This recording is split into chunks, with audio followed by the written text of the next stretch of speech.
Welcome back to the second part of this live newscast. This is Perspective.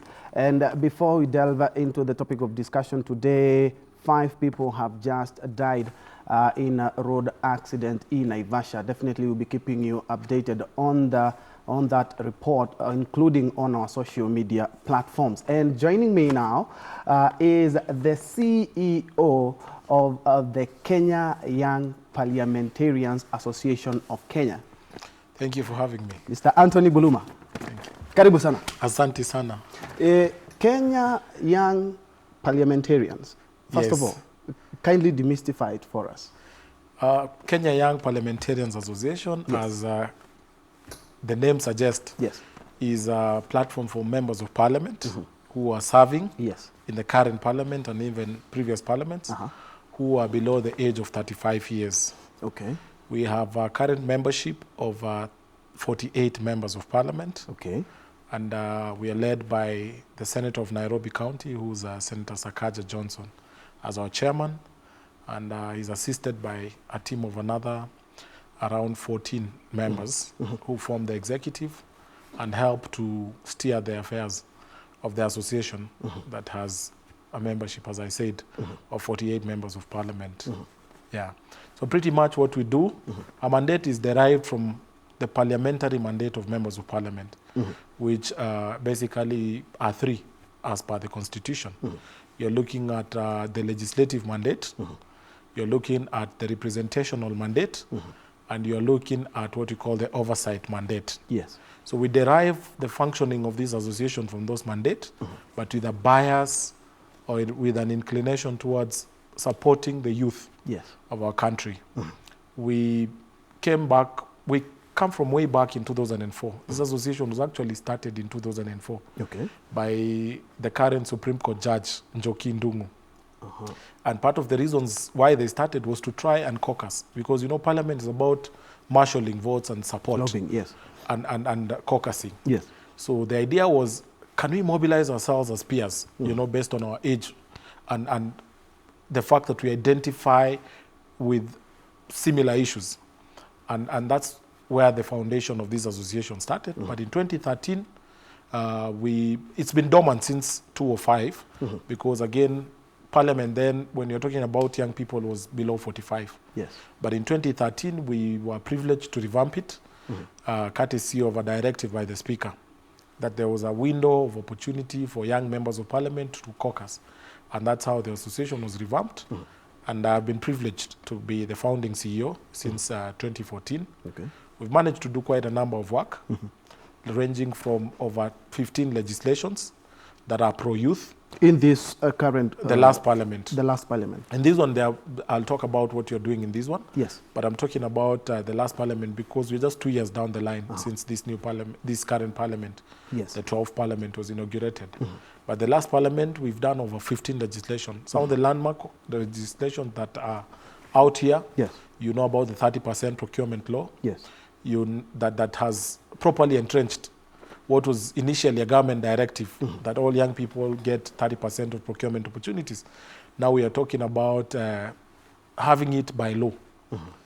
We've done what is currently one of the controversial discussions in our country, the National Employment Authority, where the young people protested against the appointment of the Honorable Mary Wamboi, former MP for Daya. Yes. That particular authority, and she has also been that authority was the creation of this association through our chair, Senator Sakaja. And among many others. Of course, Martha Wangari has done a legislation. Because of the interest of time, we're talking about youth and leadership, and perhaps first of all, we can touch on the national census.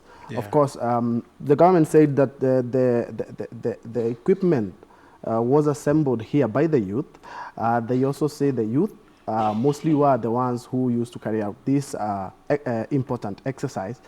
And they also say the softwares that they use that were developed right here, meaning that the youth really have been, in this national census, have really had a taste of first-hand action.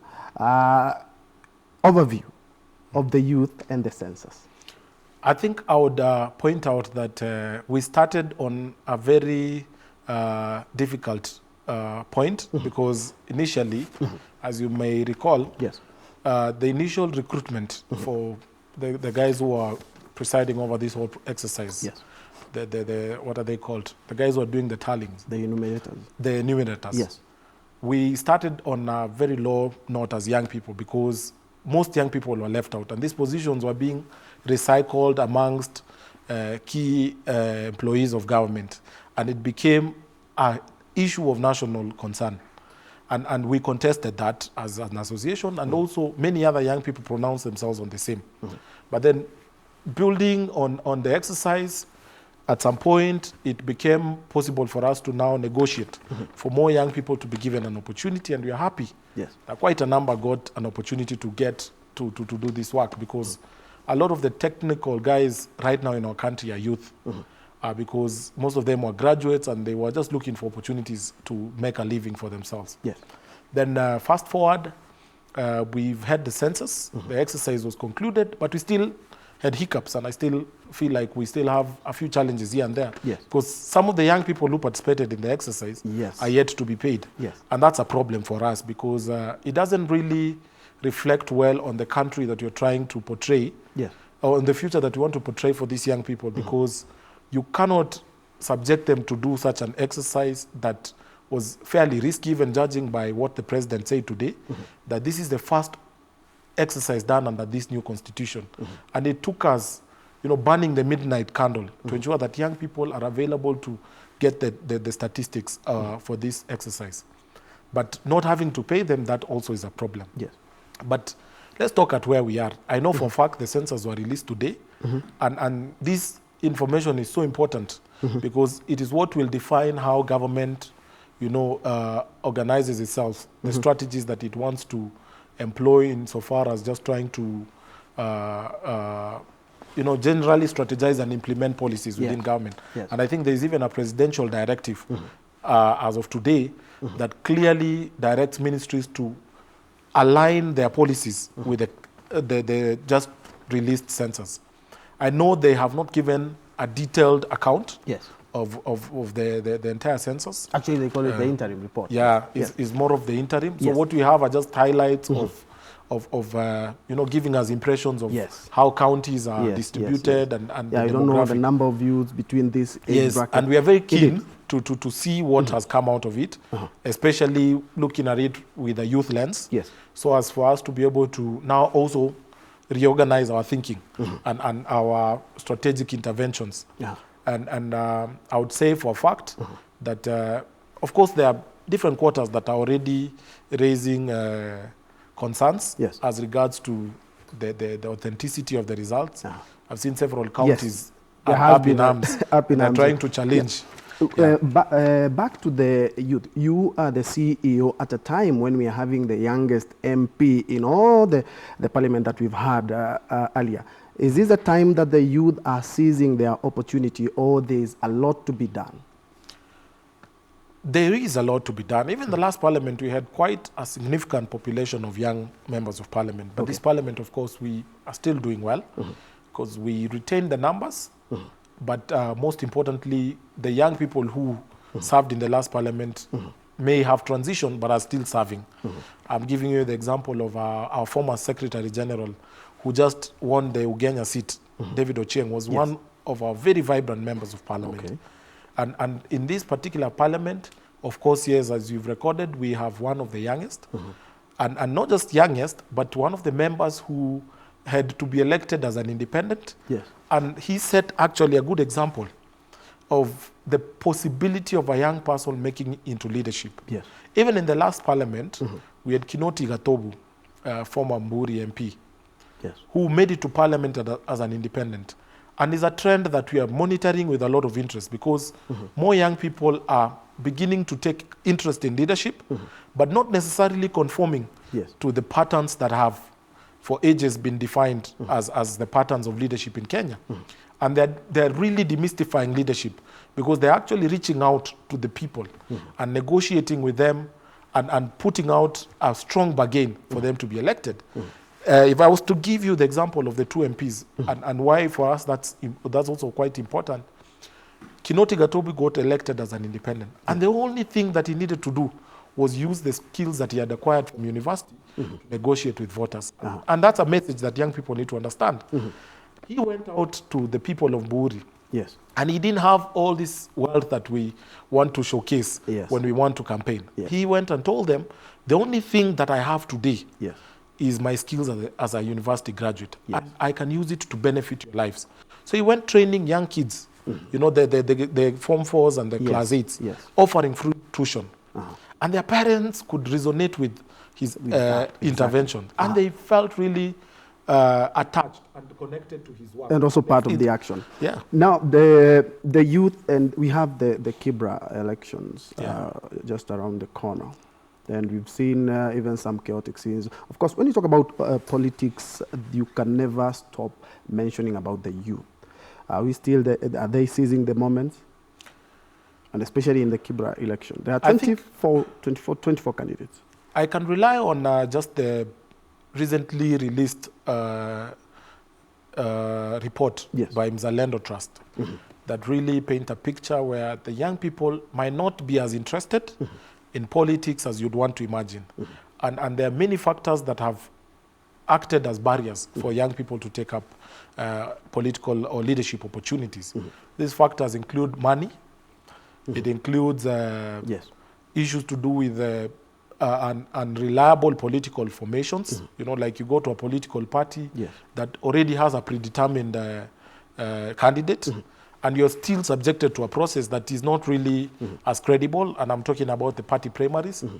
And it's also generally an attitude amongst young people, because their motivation, even in terms of participating to politics, even as voters, is largely being driven by the incentives that are provided for by the political class.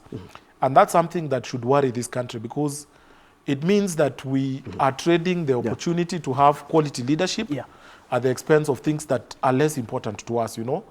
We can always deal with the issue of money, but we will never deal with the issue of incompetence in terms of leadership, because it will forever deprive us the opportunity to prosper as a country. And now, as we wind up, the youth, there is several times have been told, seize the moments. Are they being muscled out by the older people, or they are still seizing their moment? Because you look at a situation where young people are saying, you tell us we are the future, but you're not giving us an opportunity. So you're saying that we are the future, but vitu kwa ground is different. Yani, as they say, things are quite different. The old tax are not giving the young tax a moment to shine. It's true, vitu kwa ground is different, because for a moment watakuchocha wakuambia is how, go for it. But they're not genuine. They're not saying it from a very honest point of view. And many, this is justified by the state of young people in this country. Most of them are deprived and impoverished, and they are going through very difficult times. But as an association, and I think I would like to associate myself with the things that you are doing. We are focused, first of all, on the current leadership of young people, to use it to shape a new narrative that you know, paints the correct picture in terms of where Kenya should go. And we are doing several programs, like we have something called the Leading Young that is targeted at members of parliament. And what we are doing, we are subjecting them to a process that allows them to first reflect on their options and choices in leadership, but most importantly, identify with the right values, leadership values that can help transform this country. And as we do that, we are hoping that that will be reflected in terms of the many young people who look up to the current leadership as role models or as a mirror of what they would want to see in the future.